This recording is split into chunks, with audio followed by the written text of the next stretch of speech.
सारुण के यहाँ कुछ तो गड़बड़ है, जरूर कोई ना कोई गड़बड़।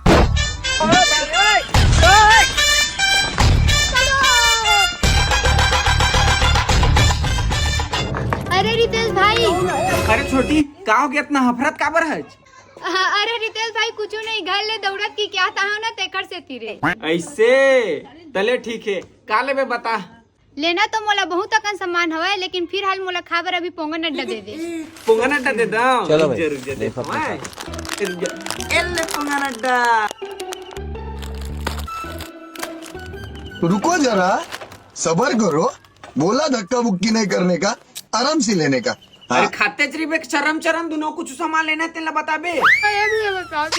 हाँ भैया 2 पैकेट टोस्ट दे दे, 1 किलो शक्कर दे दे, 1 पैकेट पोंगन अड्डा दे दे, कुरकुरे दे दे 4 ठो, 1 किलो आलू दे दे, 1 पैकेट पोंगन अड्डा दे दे, और शक्कर दे दे 2 किलो, और ना कुरकुरे दे दे 4 ठो का गाठिया दे दे, और ना 1 रुपए 4 वाले पिपरमेंट भी दे दे 50 रुपया के। ठीक है छोटी, 2 मिनट रुक जा, अभी देवा था मैं तोला।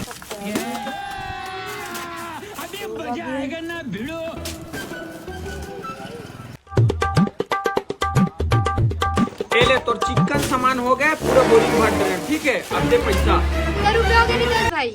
तोर हो गया 240 रुपया। भैया एक आए। अरे 500 के नोट दे, और तो 240 रुपए काटो मोर वापस दे पैसा, कचर कचर करत है। दोजवी टुरी नहीं तो ये रे तोर 500 के नोट का टुकुर टुकुर देखा था। चल मोर सामान ला दे और भागे मिल ले। भारी मिस्टेक हो गया। रुक कहाँ भागा था मोर बोरी के सामान ला रख के, और 1 रुपया फोंगन अड्डा पैसा कौन दी? तोर बाबू है।